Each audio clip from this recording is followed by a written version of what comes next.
Please give a huge round of applause to President Bill Clinton.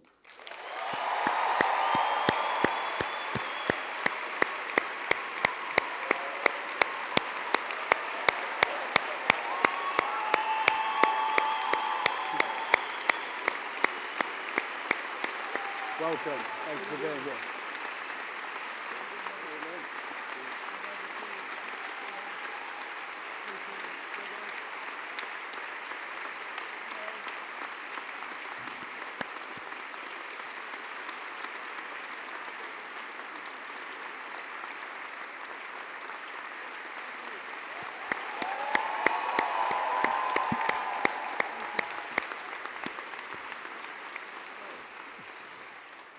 So when we first spoke to President Clinton and his team about attending One Young World, not only did he say he would attend, but he also said that he didn't want to make a speech. What he would rather do is interact with some of the brilliant young delegates that we have here.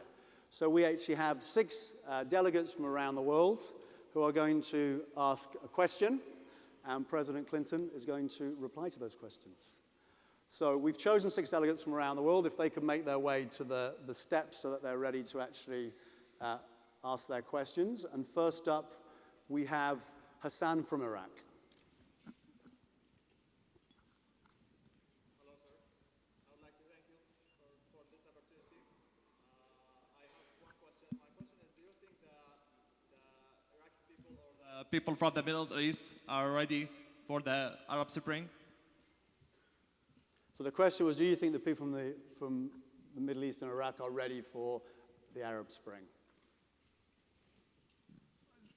The accurate answer about what I think is yes and no. And I'd like to explain. I think anytime people can be freer to chart their own course, that's a good thing. They're ready. I think in the whole march of liberty, however, is an uneven process. And it unfolds differently in different countries. For example, if you've lived in an organized society that was authoritarian for a long time, it might have some quite good features. If you take Iraq, for example, there was always the risk after Saddam fell that there would be a Sunni-Shia split that we've seen manifest in various ways, and that the role of women and girls might be compromised because it takes a long time to build a democracy. You may think democracy is majority rule, but if that's all you have and you have any kind of sectarian or other divides in the society, it can become mob rule. It's majority rule, minority rights, individual rights, the rule of law, and some sort of consensual decision-making process. So what you have seen in the last few years is the struggle to hold together one country that includes a very large Kurdish minority, to reconcile the competing claims of various groups to oil, and how the resources should be divided between the national and local governments, and then largely, how are they going to relate to us? How are they going to relate to Iran? All these mega questions.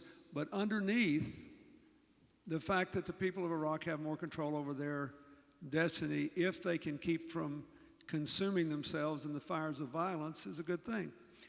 Tunisia, I think, is off to a pretty good start. Libya, you know, it's a lot of political controversy in America now because of the horrible terrorist killing of the Americans in Benghazi, but that American ambassador was the most popular foreigner in Libya. And Libyan citizens risked their lives to storm 2 armed militia offices, unarmed, to disarm them, to demonstrate that they wanted a peaceful future. So I think once you took down Gaddafi's security apparatus, created a lot of vacuums for others to move into, and those people will try to wreck Libya's experiment in the Arab Spring and democracy. But if you have enough people brave enough to march on armed compounds, I would say there's a pretty good prospect for success there. Egypt, I think Morsi's off to a pretty good start.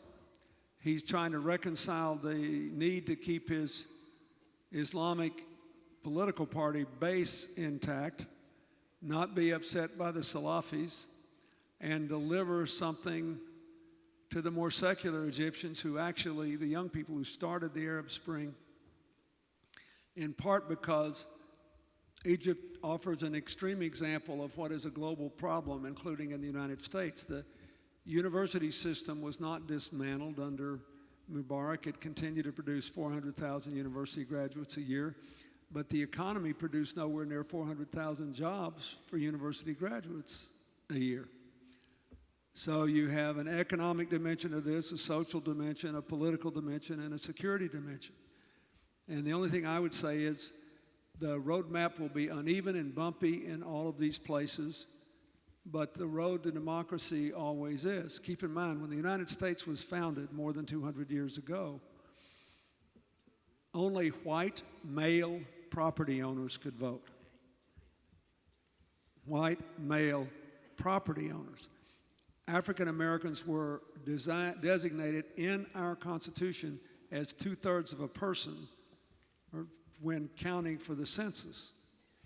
We had a civil war, which was still, in terms of the percentage of our people killed, the bloodiest of all of our conflicts, determining whether we could still be one country if the slaves became free. And then it took another 100 years after that to remove the last legal vestiges of slavery. And even since then, there's been an ongoing effort to get the practical consequences of our whole history worked out. Meanwhile, women have risen to more legal equality, but we still don't have anywhere near as many women in our Congress as the Rwandans have in Parliament. And we still have a pay disparity, and we're having a presidential election where one candidate, President Obama, signed something called the Lilly Ledbetter Fair Pay Act, simply guarantees equal pay for equal work and the right to sue to get it if you don't have it. And the other candidate, Governor Romney, wouldn't even say in the debate the other night whether he would have signed the bill. He didn't want to say I wouldn't because then he'd make the women voters mad. He didn't want to say I would because then he'd make his right-wing base mad.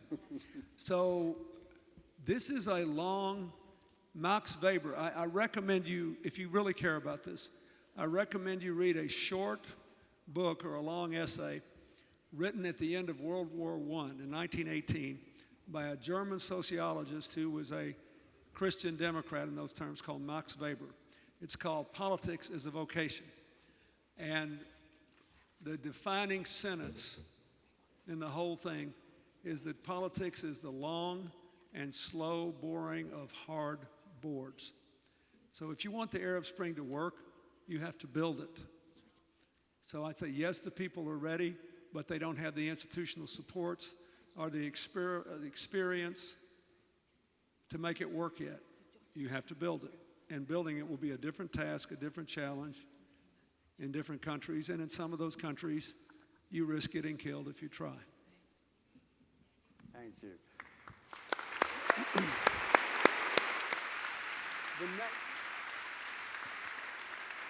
The next question comes from Mahodo from Benin.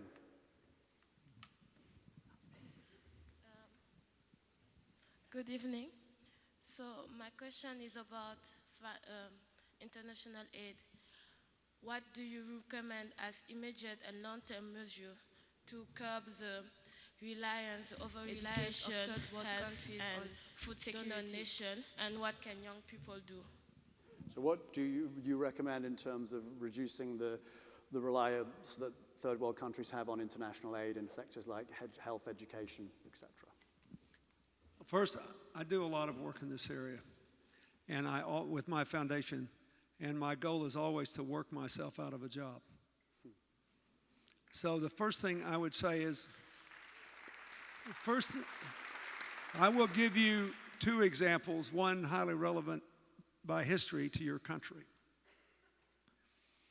But I would say first, the country involved, receiving the aid, has to make a decision that its goal is to deal with other countries on an equal basis, seeking investment or trade or whatever, without aid. And then to seek that goal in a sensible way, being honest enough to say, if our incomes are too low, if our health indicators are too bad, if we don't have our people in school yet, we may need aid for a certain time. So I'll give you two examples. First, Rwanda. After the Rwandan genocide, 4 years after the genocide, their per capita income was still about $268 a year. They defined a set of goals to become a self-sufficient country, one of which was the complete equal treatment and involvement of women, which is a practical matter they had to do, since when 10% of the country was slaughtered in 90 days in the genocide, 80% of that 10% were men, maybe 85%. So now they have 56% of the parliament female, half the governors female, half the mayors female. They also had a very disciplined plan to grow the economy, and in 12 years their per capita income went from $268 to about $1,100. Last year the government gave every rural farm family a cow, a dairy cow. Sounds simple. 600,000 people in 1 year moved above the global poverty line with a cow. And with every village getting a shed in which the cows could be cared for and milked on a regular basis. And people being trained to do that who didn't know how. Okay, here's what I know. I work mostly in Rwanda on agriculture and healthcare. We started by bringing them the world's least expensive AIDS medicine. Then we began to give them the testing equipment. Then we started working on other diseases and maternal and child health, and eventually we got to building health systems. Rwanda has an excellent health minister. They're getting all this aid, including from the United States. But most Western countries, not all, Norway is an exception, most Western countries require a lot of their money to go through home country NGOs, who typically will take an administrative fee in the home country and then another one in the country where the aid is received, and do things that they have decided are good for the country. I think that's patronizing. I don't go anywhere where the government doesn't ask, and I make them decide what we're going to do. If they want my opinion or the opinion of our people who do this work, we give it, but they decide. And then if we can help them, we say this is what we'll do, and we make a deal. But I think it's very important, first, to continue to build the capacity of the government to govern in any area with a goal to be independent. What's the point of all this? There was this plan in America to have a family health initiative over 5 years in Rwanda at a cost of $50 million through American NGOs, and the Rwandans didn't really want the money. They didn't want to do that. What they came to us and said is, we have a plan now that, let me back up, Paul Farmer in Partners in Health and our foundation, we built a hospital in every region of Rwanda where they had been destroyed during the genocide. Then they said in 2 regions, we would like to ask you to try the Partners in Health model from Haiti, that is regional clinics, and then train community health workers going to every community in the country. So at least people would stop dying anonymously and we could do basic care. After we did 2, they said, okay, stop. It was unbelievable, it's wonderful. They said, stop. Now we have to figure out how we can have a national system sort of like this that we can afford to run when we don't take aid anymore. Because their goal is to be totally free of foreign aid by 2020. Help us design a training program to completely revamp our healthcare workforce from the doctors on down to do that. We said, okay. And keep in mind, is Rwanda, one of these hospitals near Uganda, Butaro, is the best cancer treatment center in all of Central Africa. They wanted good hospitals, but then a network that a poor country could afford to run. We got 13 American medical schools, 13, to agree to retrain the entire workforce over 2 years for a total overhead of 7%. They're going to lose money doing this. They used to take 15 or 20% at home, 15 or 20% there. And they were appalled that this was going on. So they said, we'll do it for 7%. And we just had a huge announcement on it. And it shook the aid world because no one had ever done it before like that. And my foundation, we don't take any money. I raise the money from private donors to help do this. So we don't take any government money. And they did this, and the USAID, to their credit, and I might add the Secretary of State, for the first time, took this other project down and gave the money to what the Rwandans wanted, direct to the Rwandan government, trusting them with the money to work with us to do that. So if you want to do something, you have to design for it. You have to decide you want to be free of foreign assistance and then say, how can we do this as soon as possible and still take care of our people? Example 1. Okay? Example 2. More related to your history. Until the 70s, Benin was known as Dahomey. And it was the home of the Fon people who created, is that your background? They created the religion we in the West know as voodoo. And they are the people who primarily settled Haiti. So before the earthquake in Haiti, they had a per capita income of about $770 a year. Poorest country in our hemisphere. After the earthquake, they were wrecked. They wanted to build a banking system. And the banks were not interested because Haitians get about 20% of their income every year from remittances. That is, the Haitians in America or in Canada or France or in the Bahamas, the 4 biggest sources, and elsewhere in the Caribbean, and they send it home. So these big banks that have kind of a monopoly on the business, they make all the money they need by, I send my money to you, and they convert it from dollars to Haitian gourds and take a fee. So they were literally charging like 45 to 60% interest for small business loans and not providing consumer banking services like we thought they should.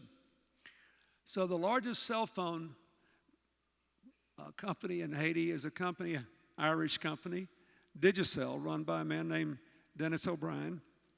And they agreed to provide banking services by cell phone because it was sustainable because 80% of the Haitians had a cell phone, even though only 10% used the banks, right? So now, if you're a poor Haitian, but you have any source of income and you want to do something with your cash and you want to access banking services, you use your cell phone. That's a sustainable system. And I could give you, I got a couple of donors to give me $20 million, and we set up a small business loan system. And the donors said, we don't want our money back, but we want people to pay back the loans. And we started making small business loans at rates from 6.5% to 8%. We have 100% payback. The fund is growing all the time now because people are paying it back, and we're going to turn it over, and there'll be a small business loan facility. And a fund for the second President Bush and I raised, we helped to set up a mortgage system. They never had a mortgage system. If you go to Haiti, it looks like there are all these abandoned houses. They're not abandoned houses. They're houses being built brick by brick, sometimes over 15 or 20 years, because there's no mortgage system. So we're setting up a mortgage system. We're going to turn that over to them, but it will be one that they can run on terms they can afford, all designed to increase capacity and get rid of aid. So you have to design for this, and you have to have a realistic timetable. And the people and the government have to want it. The Rwandans want it badly. They want to be free of foreign aid by 2020. So, and then the NGOs and the governments that are giving the aid, need to behave. They need to act like their goal is to work themselves out of a job. We want people to stand on their own 2 feet, chart their own future. We want to be there to help and then go. That's a great point.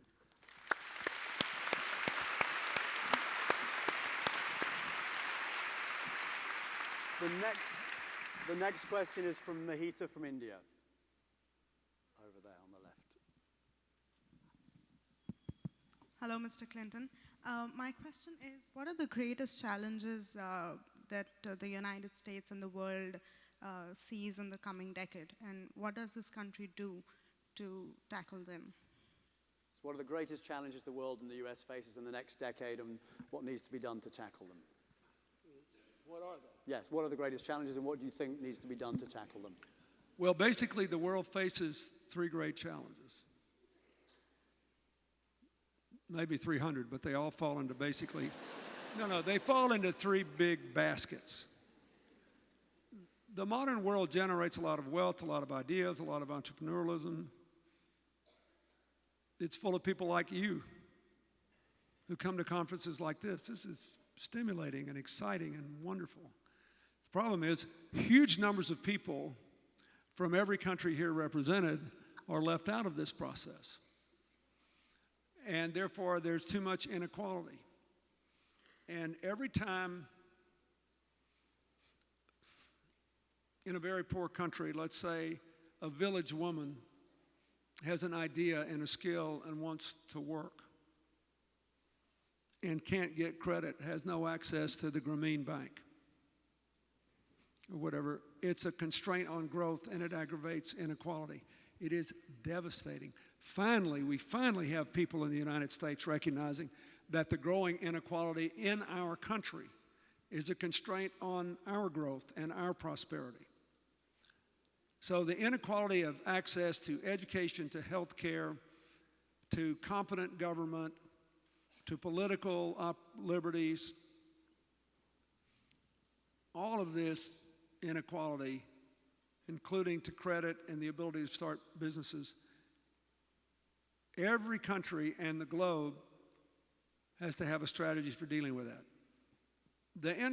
The Millennium Development Goals do it, but they're written as if we're all doing good. We're not doing good. We're saving ourselves and our future and our children and our grandchildren. It is a common interest we have to empower people and reduce inequalities. Second big problem the world has is it's too unstable. Now, most of you will do fine in this world. Most of you can get into the market economies of wherever you're from, and you'll do great.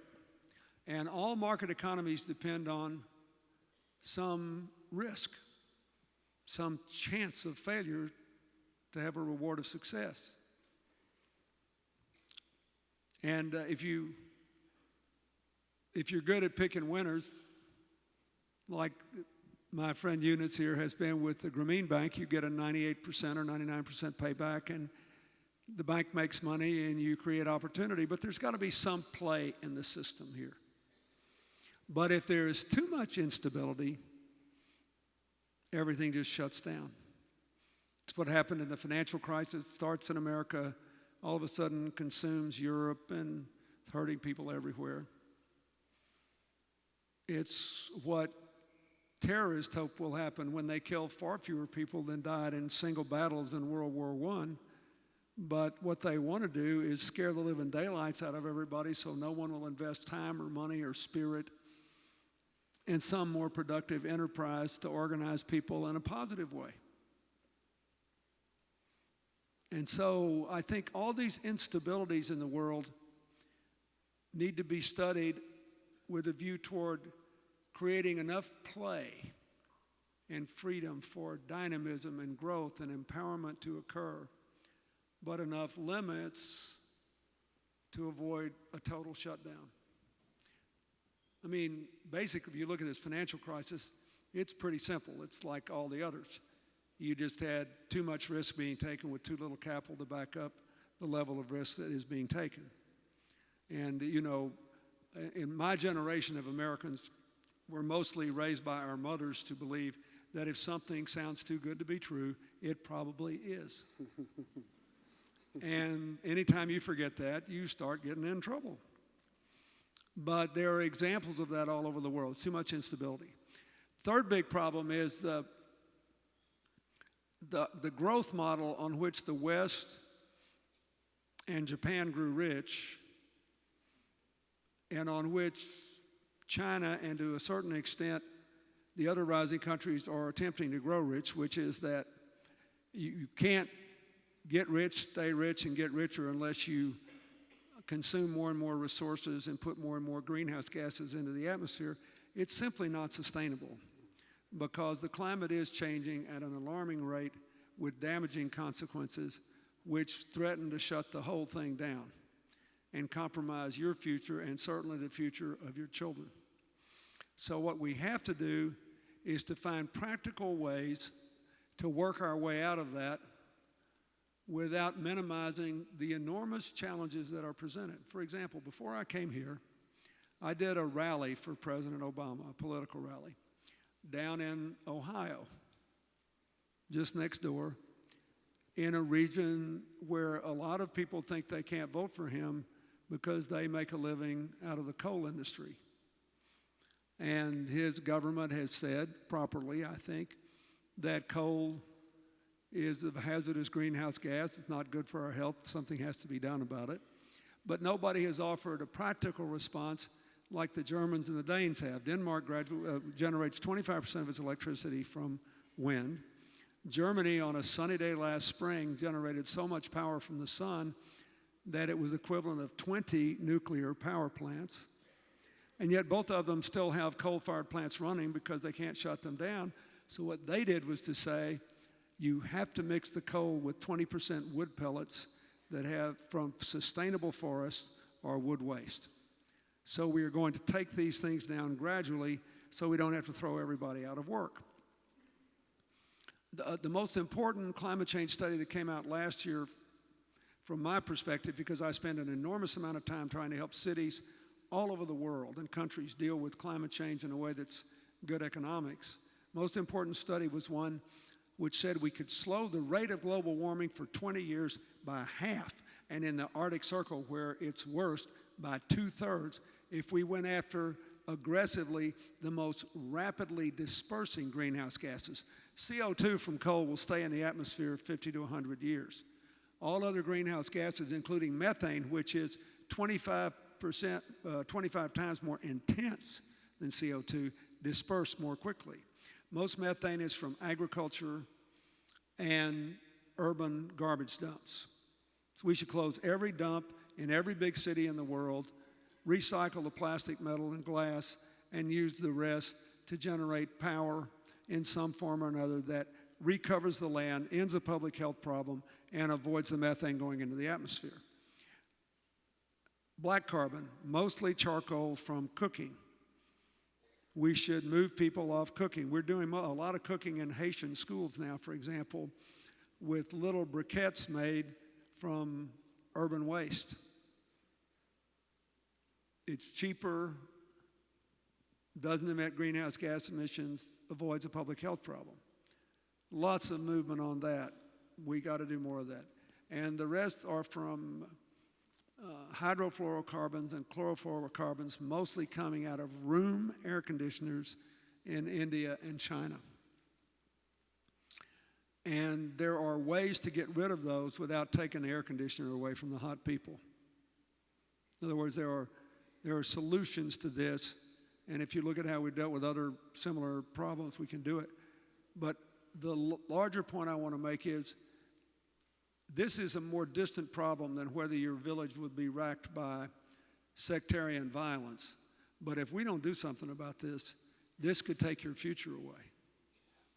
And yet, changing the way we produce and consume energy and lose local resources could be the biggest economic boom the world has seen in poor and rich countries like in those in the middle. Take India, for example, which has the largest number of really poor people in the world and the world's largest middle class, and nobody's ever figured out how to connect the prosperity centers to the rural areas or alternatively, how to develop an economically sustainable model. And a lot of people say they like microcredit, but one of the things that Yunus ought to talk about here, he and his colleagues in microcredit in Bangladesh, in years when they almost had no national government because of the quarreling factions there, still sustained 6% growth a year because they had enough grassroots development to swim against the political tides. It's almost the only place in the world where this happened. We have to worry about this. China is building 2 of these giant gravity-driven canals connecting the Yellow and Yangtze rivers because the Yellow River's drying up in parts of the year. It never occurred to them that you may not be able to have 27 million people in the Beijing area. We may have to relocate people. We might be doing something in China. A lot of Chinese engineers, not environmental activists, engineers are saying they may dry up both rivers at various times of year. It would be calamitous. Then what are they going to do? Go take more of the headwaters of the Mekong and infuriate everybody in Southeast Asia? I mean, these are very serious problems, but I can tell you, based on my experience, if you deal with them, they're enormous economic opportunities. And I'll just give you, if I might, 2 examples.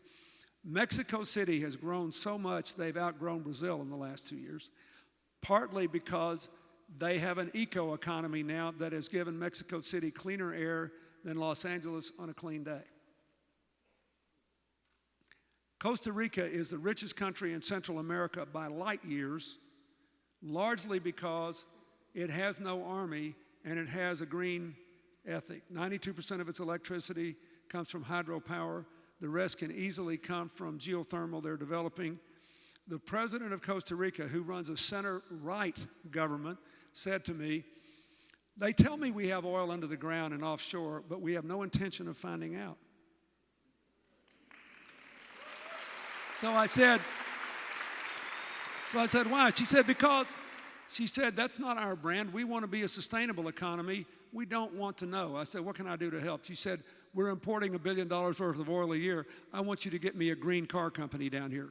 Get me an electric car manufacturer in Costa Rica, and I will buy every last car they can produce until every Costa Rican is in one. We have a school and a clinic in every town. We will put rechargers everywhere. And when every Costa Rican is in one, we can export duty-free to Mexico and the U.S. Now, that's the kind of design thinking. The Brazilians are trying to come to grips with this. They're the greenest big country in the world, but they want more hydropower, and now the only place they can get it's in the rainforest. They need to go to more solar power. They want to be, again, for the 5th year in a row, and next year the 6th year, the only country in the world that has more than half of its fuel from the world's finest biofuel. Cane ethanol from Brazil gives you 9.3 gallons of fuel for every 1 gallon of oil. And they don't take down the rainforest. You need very deep topsoil to grow sugarcane. But they do push the soybean farmers and the cattle ranchers into the rainforest. They need a solution to that. Part of it is there are 180 million acres in Brazil that are arable and not yet being farmed. They need a homestead act like the United States had 100 years ago, more than 100 years ago now, to let people, give them the incentive to move away from the rainforest if they want to save the rainforest. But anyway, these are the kinds of things that you should be thinking about. The world is not sustainable, it's too unstable, and it's too unequal. All the big challenges you will face will be in one of those 3 categories. Poor countries have to build systems to deal with it. Wealthy countries, Japan, Europe, Canada, the United States, we got to reform the systems we have to deal with it. The countries that do so will do well. The countries that don't will be punished.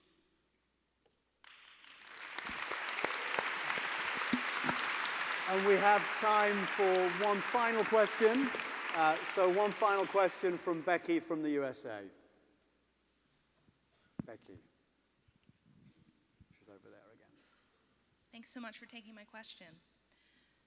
The UN Development Program is now looking at a framework for the post-2015 Millennium Development Goals. And one of the challenges they've identified since 2000 is a deeper understanding of the critical role that the private sector plays in achieving these goals. So how do you see the private sector contributing to these post-2015 MDG framework? Well, I think, did they hear that? Did I everybody think hear so, that? yeah. What should the role of the private sector be in contributing to the next round of Millennium Development Goals and achieving these larger social purposes? I think the answer is different in different places, but first of all, in every really thriving economy in the world, more people are either working for themselves or somebody else than for the government. You want a strong government. You want a government with capacity to deal with what a government can best do. But first thing you have to say is, if you live in a poor country, is how can the private sector contribute to employment without burdening the society with environmental problems, destruction of local resources, or climate change. In Costa Rica did something that I would like Kenya to look at, for example. They had 41% of their land in forest cover a decade ago. They're now 51% because the urban dwellers by the water voluntarily supported a government program to increase their water rates, to send the money to upland farmers so they could make more money by planting trees than by tearing them down. So you need the private sector to be vibrant, but it needs to work in a way that's not counterproductive. Then I think there ought to be incentives and just opportunities for people by design to design social advances as part of the business model. I'll give you an example. Does anybody know, any American here know who the two biggest users of solar panels in the United States are? Walmart and Costco. And they are advancing a social cause. They think it's good business. Walmart's also changing all their freezers for food to use LED lighting. But the government can make a big difference. For example, Los Angeles, we work with them. They decided to replace all 140,000 of their street lights with LED street lights. Huge advance in greenhouse gas emissions. And we created opportunities for the private sector to supply that. But I think that first, in poor countries, people need a job and an income.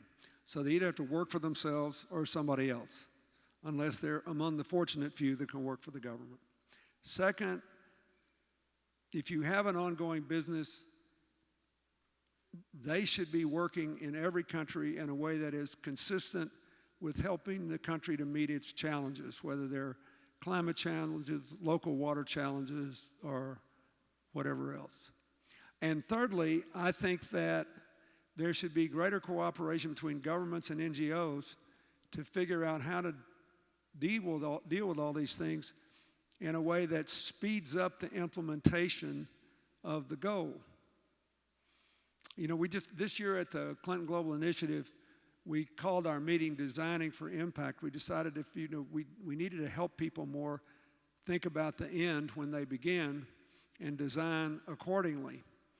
And I think the private sector can really contribute to that all over the world. And then, finally, I would like to say just one thing about people who make money out of natural resources. I think they have a special responsibility to help countries, particularly that are fragile, avoid the so-called resource trap. There are any number of countries that are actually poorer and worse, have worse governments because they have oil or because they have diamonds or because they have something, rare earths or minerals. And I think that whatever goals are decided upon, we need to think of the things that have to be done by the private sector in order to have any reasonable chance of uniform progress. I mean, there's a reason Botswana is the richest country in sub-Saharan Africa, and that is they took their diamond money and they put it in a public trust and they put it all on the internet and they tell everybody what money's coming in from where and when it goes out, where it's going, And it's all there in a transparent way, and you can see they have used their resource money to diversify their economy and to build the integrity and capacity of their government. So I think you should think about that, for example, not just for the natural resource industry, but agriculture. There's a big debate going on in the world today. Should we increase the productivity of smallholder farms, which is I do a lot of work on, which can easily be doubled in almost any developing country in the world and often can be tripled or quadrupled with basic things that don't cost much money? Or are we going to have mechanized farming in Africa and elsewhere where there's good soil still undeveloped? Well, I think the Millennium Development Goals ought to have a whole different pact on that about what we should do to find the answers to that. And what are the socially and environmentally responsible ways to explore that question? Because in most African countries, for example, and in many countries in South and Southeast Asia, or parts of rural areas of South Asia and many Southeast Asian countries, and a lot of rural Latin America, keeping people on their own land is a big part of the framework of society. So we ought to know we can't do that and produce enough food to keep the world alive before we abandon that course. And we have not seriously made an effort to substantially increase the productivity of smallholder farms and their ability to conserve resources. So before we write that off as a big part of the solution, we should make a serious effort to find out. And it really bothers me that people say, well, of course that can't be done. You know, we worked with a bunch of farmers in Malawi. One woman had a 1/4 acre of land. One year she made $80. The next year, just by increasing the feed, seed, fertilizer, and making sure she didn't have to give up half of her income to transport the food to market, her income went from $80 to $400. If you could, now I don't think we can quintuple everybody's income, but the worst we do is double, and the average more than triple in the places where I work. It is nuts to give this up before we have a systematic effort in the countries that want to keep the fabric of rural life as it is to see how well we can do. So there needs to be thought not just on what these goals are, but we know enough now from the effort to reach the current Millennium Development Goals how to do it and where we don't have the systems in place to do it, and what specific big obstacles or opportunities are out there. So the goals ought to be like this, but there ought to be an addendum about what we're actually going to do to turn our good intentions into real changes.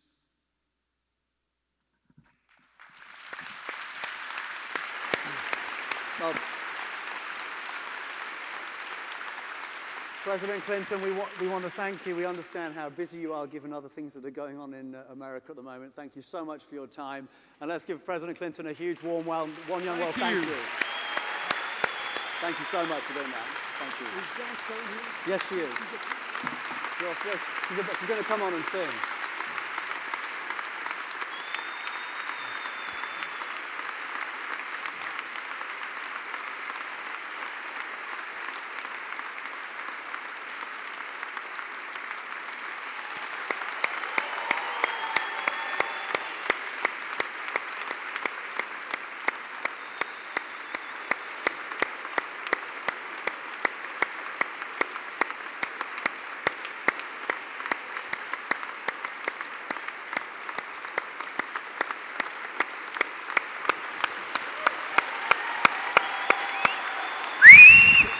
Thank you.